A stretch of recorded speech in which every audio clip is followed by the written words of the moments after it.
ছাত্র জনতার আন্দোলনে ৫ আগস্ট শেখ হাসিনার সরকারের পতন হওয়ার পর রাষ্ট্রের ভবিষ্যৎ নিয়ে চিন্তায় পড়েছিলেন দেশের বেশিরভাগ মানুষ। কি হতে যাচ্ছে সামনে তা নিয়ে উৎকণ্ঠা ছিল সবার। পরবর্তীতে অন্তর্বর্তীকালীন সরকার গঠনের পর জনমনে কিছুটা স্বস্তি ফিরলেও পুরোপুরি কাটেনি ধোঁয়াশা।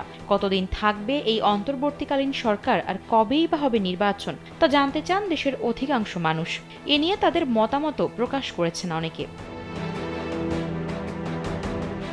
সম্প্রতি ব্র্যাক বিশ্ববিদ্যালয়ের গভর্নেন্স অ্যান্ড ডেভেলপমেন্ট বিভাগ একটি জরিপ চালিয়েছে। অন্তর্বর্তীকালীন সরকারের মেয়াদ কতদিন হওয়া উচিত তা ছিল জরিপের মূল বিষয়। পালস সার্ভে ২০২৪ জনগণের মতামত, অভিজ্ঞতা ও প্রত্যাশা শীর্ষক জরিপটি গত ২২ আগস্ট থেকে ২ সেপ্টেম্বর পর্যন্ত করা হয়েছে।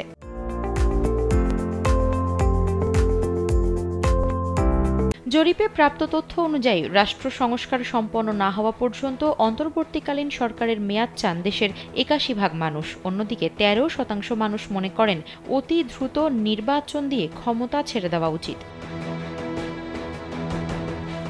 রোববার ঢাকা বিশ্ববিদ্যালয়ের অধ্যাপক মোজাফফর আহমদ চৌধুরী মিলনায়তনে বিআইজিডির উদ্যোগে অভ্যুত্থানের ৪০ দিন মানুষ কি ভাবছে শীর্ষক সভায় ইনস্টিটিউটের senior research fellow Mirza M Hasan জরিপের তথ্যগুলো তুলে ধরেন।